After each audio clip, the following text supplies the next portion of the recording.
Thanks so much for watching. This is a quick tutorial on how to do some watercolor on canvas. Here you have something called a grounding medium, which gives the canvas the ability to absorb watercolor. I have some bowls here, some canvas. I have just some standard watercolor, nothing special. You can get them from any craft store. In total, this is a $20 project. So here I am spreading the medium around, which is again the ground for the watercolor to be able to absorb onto a canvas. This saves you from having to frame actual paper because generally watercolor can only go on a porous surface, otherwise the water will just bead on top. So just smoothing it out, making sure that it's ready.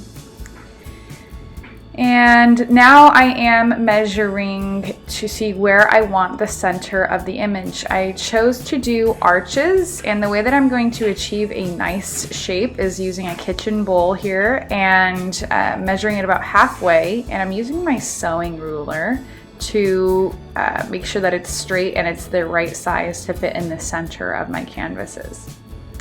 And I have 3 here, so I'm doing 3 of basically the same thing, using this template on each one and making sure that it's centered. And again, super simple. Anybody who has a kitchen bowl can make this shape and make it look really nice and clean.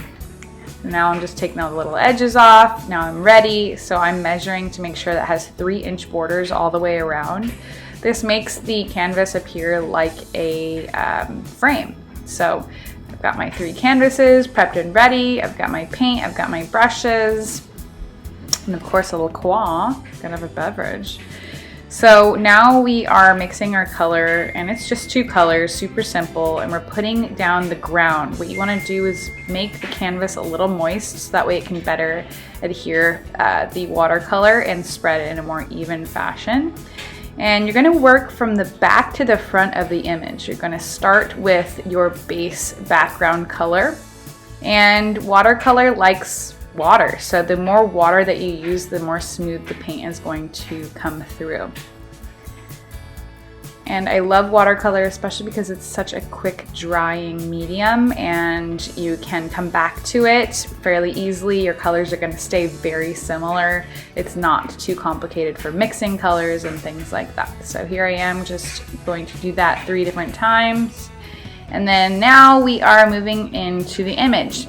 So for this particular piece, it was 3 different images. One's mountains, one's trees, and one is a sunshine. So very outdoorsy, cute little theme for my nephew's nursery.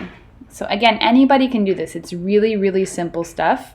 And I wanted to show you exactly how I'm doing it. So that way if you're at home and you want to make art for your baby's bedroom or your bedroom, you can do it, and you can do it on the cheap and make it look really cute how you actually want it. Because I know how expensive art can be, and it's never really like that great, and you feel like kind of lame having the same art as everybody else on the internet. So this is a fun way to get creative and make something beautiful. So as you can see, I just take the strongest hue at the top to make the edge, and then I bring the color down. And you know, change it up as you want the colors. So I was wanting more brown on that last one.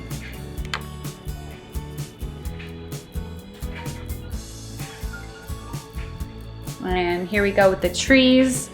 And it's the same concept. So we just want to be using the strongest color and the most potent to create the shape. And then you're just dragging down with a little bit more water. And my favorite is this little feature, so you can make essentially little mountains from the trees with the different colors. You're just adding a little bit of water. You don't even need to add more color. And here I'm starting my sunshine, and I used a jar to make a perfect circle because, you know, you gotta use what you got. And I wasn't quite sure where I wanted to go. I just kind of started, so that's always a good thing to do, is if you don't know what to do, just start. Just start, and you'll see me erase that line. I didn't like it. That's how forgiving watercolor is, so give yourself a break and just go for it. And I wanted to make it a bit of a sunburst, so here I go, and instead of making lines, I am using the negative space of the canvas to show the burst of sun. And I just keep going around. It's not perfect, doesn't have to be perfect.